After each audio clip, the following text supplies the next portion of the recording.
Assalamualaikum warahmatullahi wabarakatuh. Kali ini kita akan membahas tentang the labor market return of print and artists and individuals from the US tahun 2006 sampai 2021. Seni secara luas diakui sebagai bagian integral tidak hanya dari pertumbuhan sosial tetapi juga ekonomi pertumbuhan. Memberikan sumber inspirasi, kreatif, imajinasi, dan ekspektasi.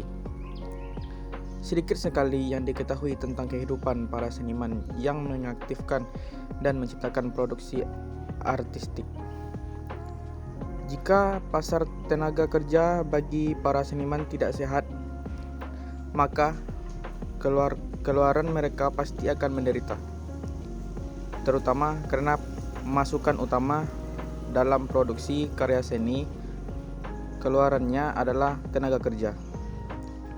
Memburuknya pasar tenaga kerja bagi para seniman akan mempunyai konsekuensi yang serius, tidak hanya individu seniman, tetapi juga masyarakat karena eksternalitas positifnya.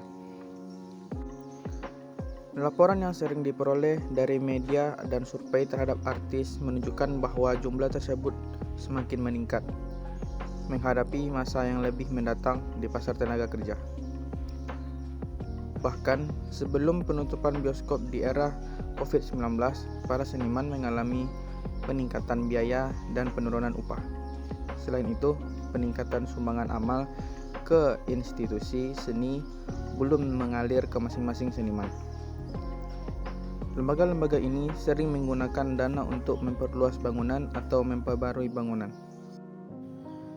Data pendapatan dari ketenaga kerjaan berasal dari survei komunitas Amerika Biro Sensus dari tahun 2006 hingga tahun 2021. Diakses melalui Integrated Public Use Mokradata. Saya mendefinisikan seniman sebagai pertama, direktur seni, seniman kerajinan, seniman halus, seniman efek khusus, dan yang terkait. Yang kedua, seniman sebagai aktor, produsen, sutradara.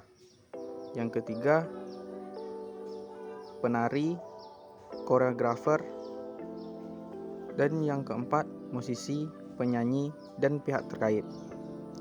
Yang keempat, penghibur, pemain, dan sebagainya. Mereka yang bekerja di bidang seni sebagai pekerjaan utama mereka, yang berpotensi menciptakan bias yang meningkatkan dalam perkiraan karena jumlah individu lebih banyak yang tampil di bidang seni, namun tidak dapat menopang kehidupan finansial mereka hanya dari pendapatan seni mereka saja. Secara cross selection, penghasilan seniman hanya 6,8%, lebih rendah dibanding rekan-rekan non-artis mereka. Saya juga secara khusus fokus pada pendapatan tahunan dibanding upah per jam karena jam kerja cenderung lebih sedikit dilaporkan secara andal dan mungkin sangat bervariasi di antara artis dengan jadwal yang sangat fleksibel. Mereka yang memiliki bakat signifikan adalah orang-orang yang memilih bidang seni mereka. Mereka korelasi mentahnya akan meremehkan pendapatannya, memperkenalkan beragam kontrol demografi, termasuk jenis kelamin, usia, perkawinan, status, ras, dan masa sekolah. Kini seniman menunjukkan kerugian pendapatan sebesar 21% dibandingkan dengan rekan-rekan mereka. Konsisten dengan koleksi positif pada kemampuan dalam bidang seni. Koefisien ini masih bisa menjadi bias. Misalnya, perekonomian telah mengalami penurunan yang cukup besar, transformasi struktural sejak tahun 2006. Mulai dari kritis keuangan hingga munculnya kritis artifisial, kecerdasan, dan pembayaran mesin. Secara khusus, tren teknologi ini mungkin berdampak penghasilan berbeda-beda dan kolerasi dengan keterpaparan seniman terhadap suatu sektor. Penghasilan kerugian menurun menjadi sekitar 4,4%. Namun perbedaan ini terjadi pada pekerja yang sangat mirip, hanya berbeda-beda dalam pekerjaan mereka yang lebih rinci. Namun bekerja di industri yang sama, misalnya A. Pemain persus, spesialis media di bidang seni, bahwa hasilnya kuat untuk itu, efek tetap yang ketat sangat mencolok.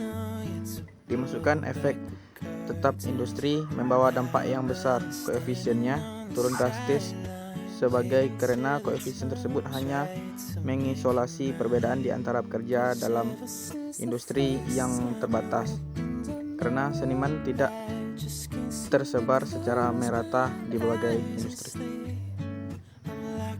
Meskipun spesifikasi ini secara berurutan menambah lebih banyak efek dan kontrol tetap dan baiknya, sementara untuk menyampaikan kekhawatiran bahwa kelompok pembanding adalah semua pekerja tidak tetap.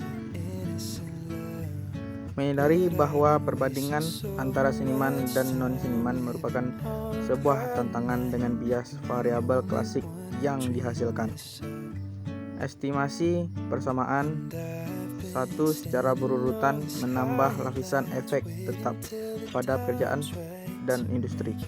Misalnya, efek tetap pekerjaan 2 digit membandingkan artis dengan rekan-rekan lainnya, misalnya olahraga dan media, mengubah koefisien artis dari negatif 0,21 hingga negatif 0,131. Mengeksplorasi keuntungan memperoleh gelar pasca sarjana dengan membatasi sampel seniman yang memiliki setidaknya gelar sarjana, membandingkan mereka yang memiliki gelar master dengan mereka yang menyelesaikan hanya dengan seorang bujangan. Yang terpenting, mendapatkan gelar master disertai dengan kerugian pendapatan, khususnya di kalangan mereka yang memiliki gelar sarjana seni rupa. Untuk semua coverage standar menambahkan 2 digit pekerjaan dan efek tetap tahun. Mereka yang memiliki gelar sarjana seni dan gelar master memperoleh pendapatan hampir 13% lebih rendah dibandingkan rekan-rekan mereka. Hasil ini sangat penting mengingat semakin tingginya biaya pendidikan, khususnya untuk gelar para pasca sarjana di kalangan seniman yang sering menekuni program tersebut, karena mereka tidak yakin bagaimana menemukan karir